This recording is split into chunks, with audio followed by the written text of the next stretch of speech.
Hey everyone, welcome back to SatyasKitchen. অসমীয়া পাকঘৰলে সকলোকে আদৰণি জনাইছো। আজিৰ ৰেচিপিটো হৈছে তিলৰ লাৰু। Hello everyone, কি খবৰ সকলোৰে আশা কৰিছো ভালে আছে বুলি। আজি তিল লাডু বা তিলৰ লাৰুৰ ৰেচিপি এটা লৈ আহিছো। বিশেষকৈ অসমত বিহুৰ বতৰত তিলৰ লাৰু, তিলৰ পিঠা বনোৱা হয়। কিন্তু ভাৰতৰ বহুতো ঠাইত এই মকৰ সংক্ৰান্তিৰ সময়ত তিলৰ লাডু খোৱা এটা পৰম্পৰা আছে। আমাৰ অসমৰ তিলৰ লাৰুটোত কলা তিল আৰু গুৰ দি বনোৱা হয়। কিন্তু বাহিৰৰ জায়গাত তেওঁলোকে বগা তিল আৰু গুৰৰ লগত বনায়। মই টেষ্টত বেলেগ বৰ এটা ডিফাৰেন্স নাপাওঁ, ভালেই লাগে খাবলৈ। কিন্তু সৰু ল'ৰা-ছোৱালীয়ে খাই পানি বৰ এটা ভাল নাপায়।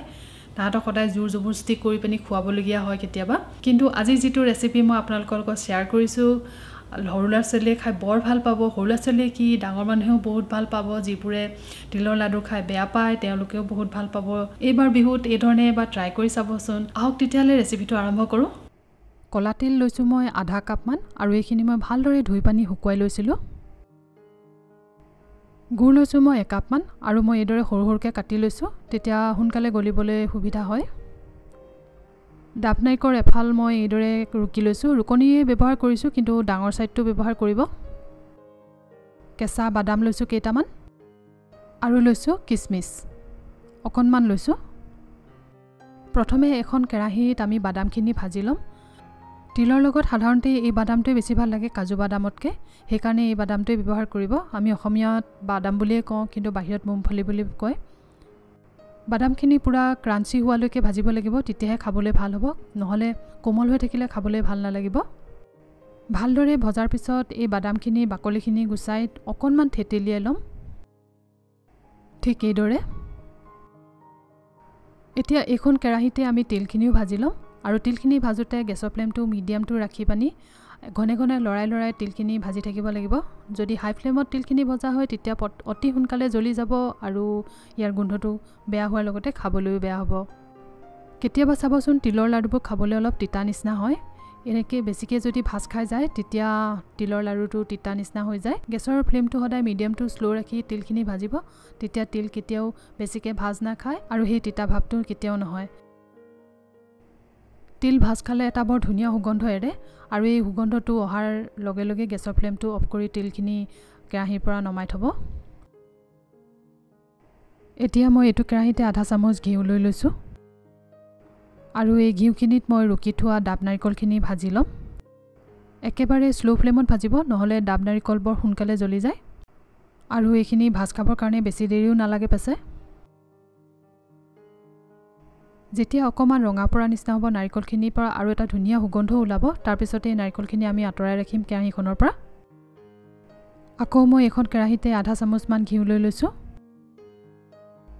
এতিয়া এই ঘিউখিনিৰ লগতে মই গুৰখিনি গলাই ল'ম। গুৰখিনি গলাবলৈ মই পাছে অকণমান পানী এড কৰিছোঁ। যদি পানী এড নকৰাকৈ গুৰখিনি গলি যায় নিজে নিজে তেতিয়াহ'লে পানী এড কৰাৰ কোনো প্ৰয়োজন নাই। গুৰখিনি গলাওঁতে গেছৰ ফ্লেমটো মিডিয়াম ৰাখিব একেবাৰে, নহ'লে পটককৈ ডাঠ হৈ গ'লে মানে লাডুকেইটা বহুতেই টাইট হ'ব খাবলৈ। ঘনে ঘনে লৰাই থাকিব গুৰখিনি, তাৰপিছত দেখিব যে লাহে লাহে ইয়াৰ পৰা অকণমান ফেনাবলৈ ধৰিছে। গেছৰ ফ্লেমটো কিন্তু কেতিয়াও হাই নকৰিব, নহ'লে পটককৈ চাচনি বনি যাব, ডাঠ চাচনি, তেতিয়া খাবলৈ ভাল নহ'ব। এতিয়া গুৰখিনি ৰেডি হৈছে নাই চাবৰ কাৰণে এটা বাটিত পানী লৈ ল'ব, তাৰপিছত অকণমান গুৰ ঢালি এইদৰে চাব। যেতিয়া এনেকৈ লাডু বনি যায় তেতিয়া গম পাব যে তিলখিনি দিবৰ কাৰণে ৰেডি হৈ গৈছে। ৰেডি হোৱাৰ পিছত এই গুৰখিনিত তিলখিনি, বাদামখিনি, নাৰিকলখিনি আৰু কিচমিচকেইটা দি সকলোখিনি মিক্স কৰি ল'ম ভালদৰে। এতিয়া গেছৰ ফ্লেমটো অফ কৰি দিম আৰু এইদৰে লৰাই থাকিম ঘনাই ঘনাই। লাহে লাহে দেখিব যে ই ডাঠ হ'বলৈ আৰম্ভ কৰিছে। দেখিছে নহয়, ডাঠ হৈ গৈছে। এতিয়া যিমানে ঠাণ্ডা হ'ব ই বেছি টাইট হৈ যাবলৈ ধৰিব আৰু এইটো সময়তে আমি লাডু বনাবলৈ ষ্টাৰ্ট কৰিব লাগিব। হাতত অকণমান ঠাণ্ডা পানী লগাই পানি আমি এইদৰে লাডু বনাই যাম। এইখিনি কাম আমি বৰ সোনকালে কৰিব লাগিব, কাৰণ যদি গুৰৰ লাডু পটককৈ ঠাণ্ডা হৈ যায় তেতিয়া পিছত লাডু বনাবলৈ অকণমান দিগদাৰ হয়। এইদৰে হাতেৰে অকণমান হাৱা দি গুৰ লাডু বনাব, তেতিয়া সোনকালেও হৈ যায়। এয়া চাওক মোৰ এটা হৈ গৈছে। বেছি ডাঙৰ কৰিব নালাগে, মই সৰু সৰু চাইজৰে কৰিছোঁ এইদৰে। ঠিক তেনেদৰে বাকীবোৰো বনাই যাম।